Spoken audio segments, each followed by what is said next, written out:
Hej,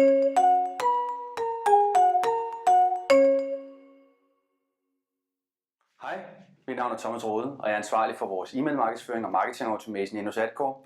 Og i dag vil jeg fortælle jer lidt om Gmail Promotional Tab, og hvordan det påvirker den markedsføring, man sidder og laver som e-mail-ansvarlig.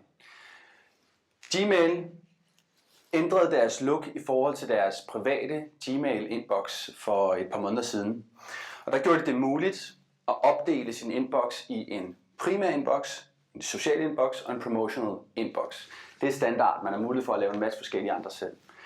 Den udfordring, det giver som e-mail markedsføringspersoner, det er lige pludselig, der ryger dine nyhedsbreve og dine tilbud ikke længere ind i folks almindelige inbox, de ryger ind i promotional tab.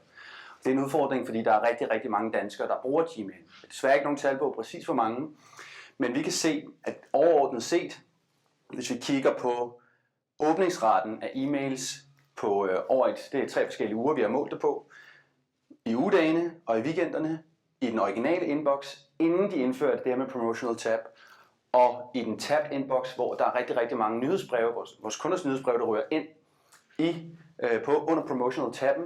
Vi ser, der er faktisk et gennemsnitligt fald på 25% i åbningsraten. Og hvis man sidder og arbejder med 20% eller 40% gennemsnitlig åbningsrate, og vi har et fald på 25%, så er der rigtig mange nyhedsbreve, der lige pludselig ikke kommer længere ud til vores modtagere. Der er mange, der postulerer, at der er nogle hurtige quick fixes på det her. Noget af det, som man ser derude i markedet, det er, at det skal være korte, præcise e-mails. Man skal maksimalt indhold bruge 1-2 links.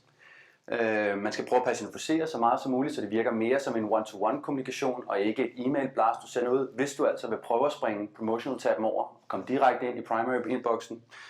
Man skal droppe billeder. Det er tit lidt synd. Man skal ikke have nogen salg pitches. Der er nogle trigger words der, som der smider den ind i promotion tabben. Man skal sørge for at ikke have for meget HTML med, men holde sig til almindelig tekst som muligt. Det synes vi også er lidt synd.